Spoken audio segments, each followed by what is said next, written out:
जब मार्केटिंग की बात आती है तो मार्केटिंग के बहुत सारे टाइप्स के बारे में बात की जाती है। उन्हीं में से एक टाइप है निश मार्केटिंग का। ये निश मार्केटिंग क्या होती है, किस तरह से हमारे लिए फायदेमंद होती है और किस तरह के लोग इसे यूज कर रहे हैं आजकल, इसी चीज के बारे में हम इस वीडियो में बात करने वाले हैं।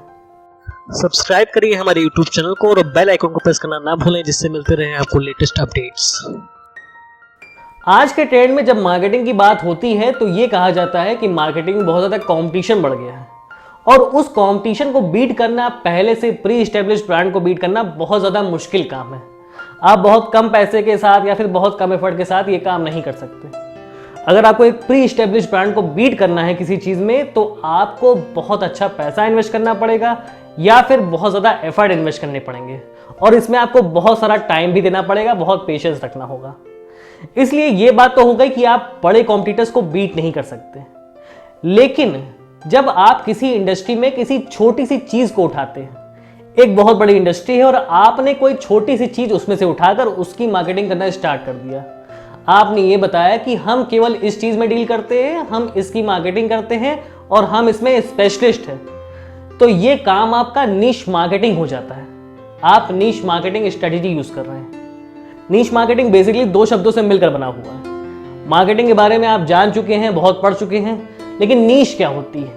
नीश को सिंपल वर्ड्स में डिफाइन किया जाए तो जब आप एक बड़ी इंडस्ट्री में से एक सब इंडस्ट्री निकाल लेते हैं या फिर एक बड़ी प्रोडक्ट रेंज में से एक सब प्रोडक्ट निकाल लेते हैं जिसके लिए आप ये डिसाइड कर लेते हैं कि हम इसी पर्टिकुलर चीज की मार्केटिंग करेंगे, या फिर आपने एक ऑडियंस में से एक छोटी सी ऑडियंस को टारगेट कर लिया कि हम इस पर्टिकुलर एरिया में या फिर इस इंटरेस्ट एरिया की या फिर इस एज रेंज के लिए हम मार्केटिंग करने वाले हैं, तो ये आपकी निश मार्केटिंग बन गई। एक एग्जांपल लेके चलते हैं।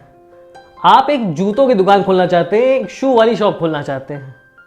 अब बाकी दुकानों में बहुत ज़्यादा कंपटीशन है, सब हर टाइप के शूज़ रखते हैं और वहाँ पर डिफरेंट टाइप्स ऑफ रेंज मिलती है। वहाँ पर स्पोर्ट्स शूज़ भी मिलते हैं, न्यू कट शूज़ भी मिलते हैं और बहुत तरह के शूज़ मिलते हैं। अब आपको ये चुनना है कि आप भी इस कंपटीशन में, इस भेड़चाल में शामिल होने वाले हैं या फिर इनमें से आप किसी पर्टिकुलर प्रोडक्ट को उठाकर उसमें स्पेशलाइजेशन करने वाले हैं।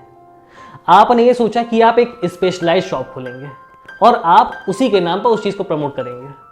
आपने स्पोर्ट्स शूज़ की एक शॉप खोली, केवल आप स्पोर्ट्स शूज़ बेचेंगे, तो आपने एक्चुअली वहाँ से एक निश उठा ली, निश पकड़ ली कि हम इस पर्टिकुलर सेगमेंट में काम करेंगे।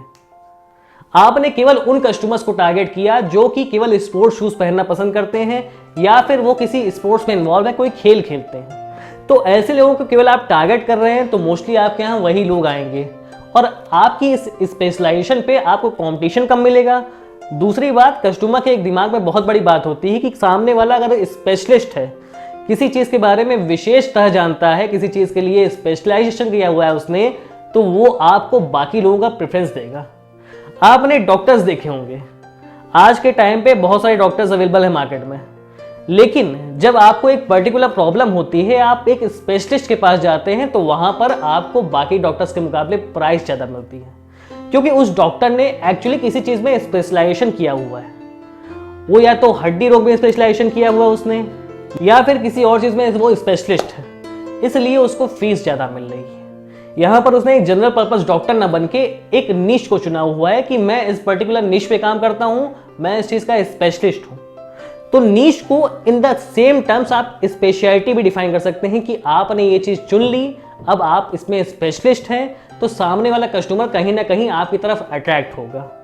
आपने पर्टिकुलर उन लोगों को टारगेट किया है जिनके पास एक बोन प्रॉब्लम है, जिनका हाथ टूटा है, जिनका पैर टूटा है। आपके पास बुखार, जुकाम, खांसी वाले लोग नहीं आएंगे, इसलिए आप उनसे फीस भी ज़्यादा ले सकते हैं और आपका नाम ज़्यादा फेमस होने की पॉसिबिलिटी है। दूसरी सबसे बड़ी बात निश मार्केटिंग की ये होती है कि यहाँ पर आपको बाकी लोगों से कंपटीशन कम मिलता है। अगर आप एक जनरल मार्केट में घुसते हैं तो वहाँ पर आपको बहुत सारा कंपटीशन मिलेगा, लेकिन अगर आप निश में घुसते हैं, निश मार्केटिंग के थ्रू चलते हैं, तो वहाँ पर कंपैरेटिवली कंपटीशन कम मिलेगा। और अगर आपकी निश ऐसी है जो कि अभी मार्केट में उतनी चल ही नहीं रही है, तो आपको शायद कोई कंपटीशन मिले भी ना। तो इसलिए अपनी नीश को चुनना, अपनी सब इंडस्ट्री को चुनना बहुत ज़रूरी है।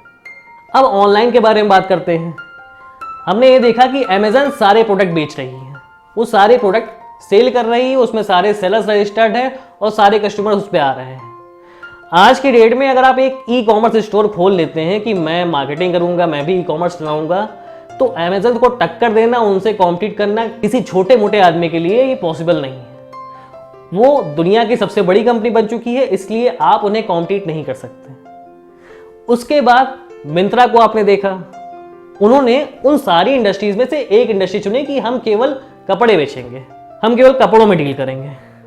तो उन्होंने ये दिखाया कि हम इस चीज में स्पेशलिस्ट हैं, हम केवल उन लोगों को टारगेट कर रहे हैं जिनको कपड़ों में इंटरेस्ट है और उनको हमारी साइड पे केवल कपड़े देखने को मिलेंगे। इसलिए मिंत्रा का बिजनेस मॉडल ऊपर आया, उन्होंने अपनी अलग जगह बनाई। अब जो लोग अमेजन पे जनरल प्रोडक्ट खरीदते हैं वो अमेजन से कपड़े खरीदते हैं, लेकिन उनके दिमाग में कहीं ना कहीं ये है कि जब उन्हें कपड़ों की शॉपिंग करनी होगी मेनली, तो वो मिंत्रा पे जाएंगे। तो मिंत्रा ने अपना मार्केटिंग मॉडल निश मार्केटिंग के ऊपर बनाया, उन्होंने एक निश को फोकस किया। इससे भी आगे बढ़कर एक काम किया फर्स्ट क्राई ने, उन्होंने किसी के ऊपर फोकस नहीं किया, उन्होंने केवल बेबी प्रोडक्ट्स के ऊपर फोकस किया। उनके कपड़े, उनके डायपर्स, उनके हर प्रोडक्ट पे फोकस किया जिससे केवल वो बच्चों को टारगेट कर सके। आज के टाइम में माँ बाप अपने बच्चों के लिए तरह तरह के प्रोडक्ट परचेज करना चाहते हैं, उन्हें वैरायटी चाहिए, उन्हें बहुत लंबी रेंज चाहिए, और वो एक प्रॉफिटेबल निश भी बन सकती है। उसका फर्स्ट ट्राई ने यूज किया, उन्होंने अच्छा बिजनेस मॉडल बनाया और अपनी इस निश को बहुत ज्यादा प्रॉफिटेबल बनाया। आज की डेट में फर्स्ट ट्राई भी बहुत बड़ी कंपनी हो चुकी है। इस तरह एक जनरल बिजनेस से एक निश निकली और एक निश से माइक्रो निश निकली, और इस माइक्रो निश में भी निश बनती जाती है। जैसे जैसे लोग इसमें माइक्रो करते जाते हैं वैसे वैसे उस चीज के स्पेशलिस्ट बनते जाते हैं, उस चीज की मार्केट को वो सही से टारगेट कर पाते हैं, और कस्टमर मेनली उनसे इसीलिए अट्रैक्ट होता है कि ये इस चीज में स्पेशलिस्ट है। तो कहने का मतलब ये है, निश मार्केटिंग को आप इसलिए कर सकते हैं क्योंकि आपको कस्टमर को ये दिखाना है कि हम इस पर्टिकुलर चीज में एक्सपर्ट हैं, आपको हम ये चीज प्रोवाइड करेंगे जो कि आपको जनरल जगह नहीं मिलेगा। तो आजकल एक्सपर्ट्स की एडवाइस यही मानी जाती है कि अगर आप कोई बिजनेस कर रहे हैं या फिर करने जा रहे हैं तो मेनली सबसे पहले आपको अपनी निश चुननी चाहिए कि आप किस पर्टिकुलर सेगमेंट में जाने वाले हैं, आप किस पर्टिकुलर कस्टमर को टारगेट करने वाले हैं, किस रेंज के कस्टमर को टारगेट करने वाले हैं। आपका प्रोडक्ट अगर प्रीमियम है तो आप एक हाई क्लास कस्टमर को टारगेट करिए। फिर आप ये सोच कर चलिए कि आपको छोटे कस्टमर्स नहीं मिलेंगे, आप कम पैसे में प्रोडक्ट मत बेचिए। हर इंडस्ट्री को कवर करने की सोचेंगे तो आपका प्रोडक्ट अलग अलग दिशाओं में जाएगा, उसकी सही मार्केट नहीं बन पाएगी। जबकि अगर आप एक निश में जाते हैं, एक पर्टिकुलर चीज में फोकस करते हैं, तो आप ज्यादा अच्छे से काम कर पाएंगे और ज्यादा टारगेटेड ऑडियंस के साथ अपने प्रोडक्ट को प्रमोट कर पाएंगे। तो अगर मेरी बातें अच्छी लगी हो, कोई फायदा नजर आया हो अपना, तो चैनल सब्सक्राइब करिएगा, वीडियो को लाइक शेयर करिएगा। अभी के लिए गुड बाय।